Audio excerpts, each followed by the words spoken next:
So we've talked lots about alfalfa. We sort of mentioned flax very briefly.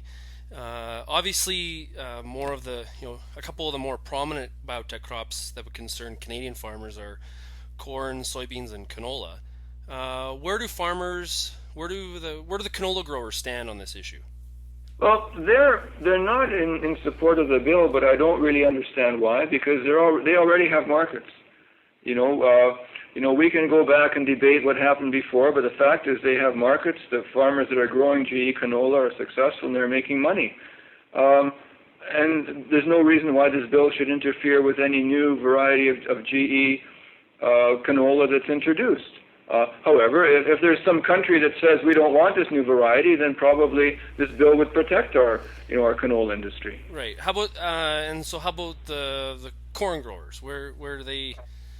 I guess the same thing applies to the corn growers. I think that it's not. This bill isn't intended to shut down their markets. It's saying that if for example, we've got a new GE Smart Stacks corn which is introduced, and apparently it's already been registered in the environment. Now, what happens? If what happens if we introduce another type of GE variety and there's no market for it? Are we going to introduce it, or are we not going to introduce it? I think that it's in the best interest of farmers to make sure that if they're going to have something new, a new technology, that they're going to be able to make some money on it. The part, and I have a farming background, so I guess I'll put my farming, my farmer hat on, so to speak. Is that it really seems in my mind this is really about the issues around the acceptance of GM alfalfa, and really isn't about the rest of these crops. So why encompass them in this bill? Well, we also have wheat, for example, which has been basically, there's talk of trying to introduce GE wheat. Well, if you have a bill that allows for an assessment of all markets, then those markets that are there, those markets that aren't going to be, those crops that aren't going to be hurt, then it's not going to affect them. But this is it's a precautionary measure to protect our farmers, and I think we owe it to them to do this. And those that, as I said, those that are growing GE crops, there should be there's nothing really it shouldn't even concern them. Right. Oh, and so to be I guess I forgot to ask the question. I'm assuming that I'm not sure what the member organization is, the Organic Farmers of Canada. I guess their association, they would probably. Where do they stand on the bill? As far as I know, they support the bill. Okay, that would make sense.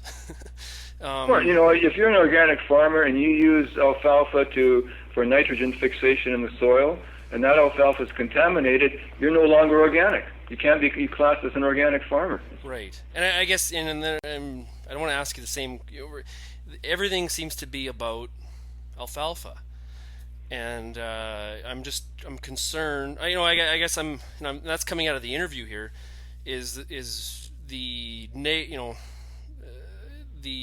where does this put the other crops in dealing with this alfalfa issue? Because it sounds like the alfalfa issue is the one that's really concerning. But it's a very interesting bill. Where are we at with the bill? Where in terms of the readings, or where is the process at?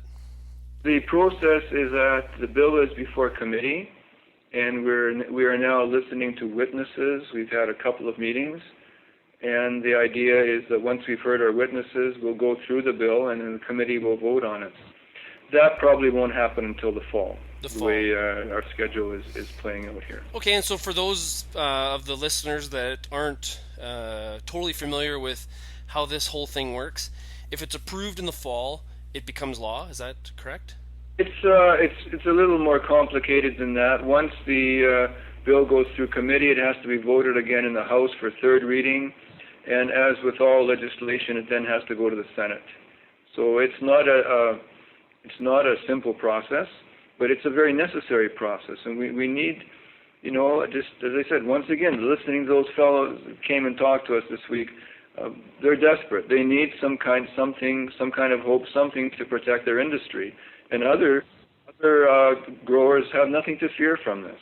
And the spin by the big companies is that, well, we're going to pull out our money, we're going to pull out our research and innovation. That doesn't make any sense at all. It makes absolutely no sense. Okay. So for, once again, people that are not totally familiar with everything and the details here, in your mind, why does that not make sense? Why doesn't it make sense? Because a lot of these companies have already invested in research and development in Canada. They're not going to pull it out overnight. A lot of these companies are doing research on non-GE technology. Monsanto spends about half its budget doing research on non-GE crops.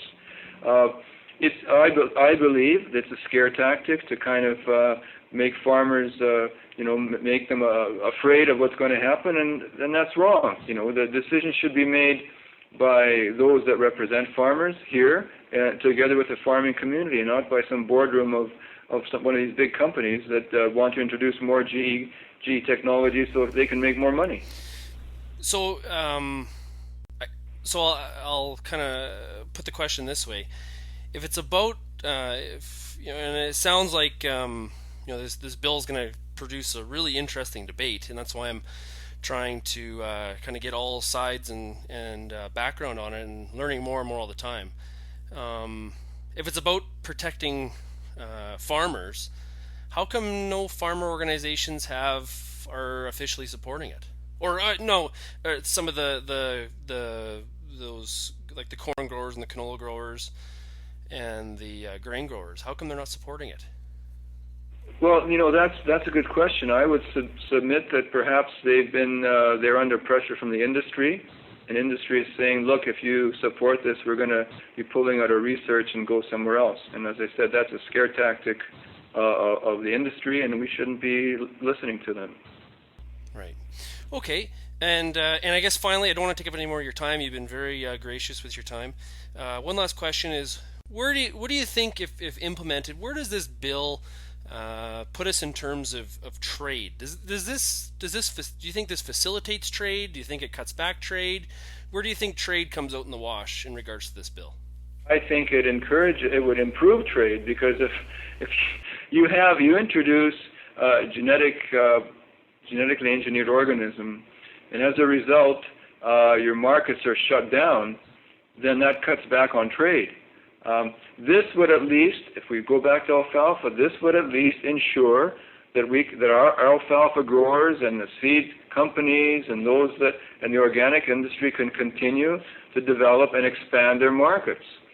If alfalfa is contaminated by GE alfalfa, it's going to put a real damper on the organic industry and the beef industry and all aspects of that, including the seed industry and alfalfa. So this bill will help to ensure and encourage new markets.